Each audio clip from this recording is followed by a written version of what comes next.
तो राजस्थान बॉलिंग आगे टली पड़ा लखनऊ सुपर जायंट्स 194 रन विजय लक्ष्य को पिछा करुला केएल राहुल एलएसजी बाहिनी। आरंभर राजस्थानी बॉलर ट्रेंट बोल्ट उड़ाईदे दुईटा विकेट लखनऊ एलएसजी डिकक और देवदूत पाडिक्कल को शून्य विदा कले बोल्ट।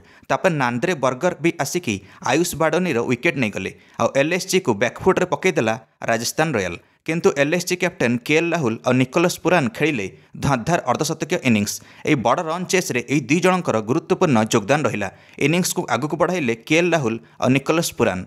केएल राहुल 58 रन करी आउट हो गले। निकोलस पुरान शेष पर्यंत रही 64 रन करी नट आउट रहिले किंतु किसी फायदा है नहीं। बहुत चेष्टा करिले निकोलस पुरान 4 छक्का मारिले किंतु राजस्थान बॉलिंग और फील्डिंग आगे एलएसजी दल 173 रन करिपारिला। निर्धारित 20 ओभर 6 विकेट हरैथिला।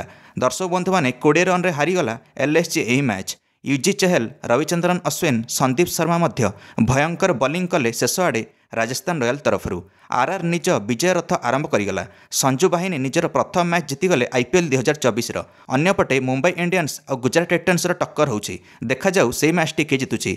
आपण माने काहाकू सपोर्ट करछन्ति निश्चित निज प्रतिक्रिया कमेंट दे वीडियो को लाइक और चैनल को सब्सक्राइब करदेबे समस्त क्रिकेट अपडेट्स पई। धन्यवाद।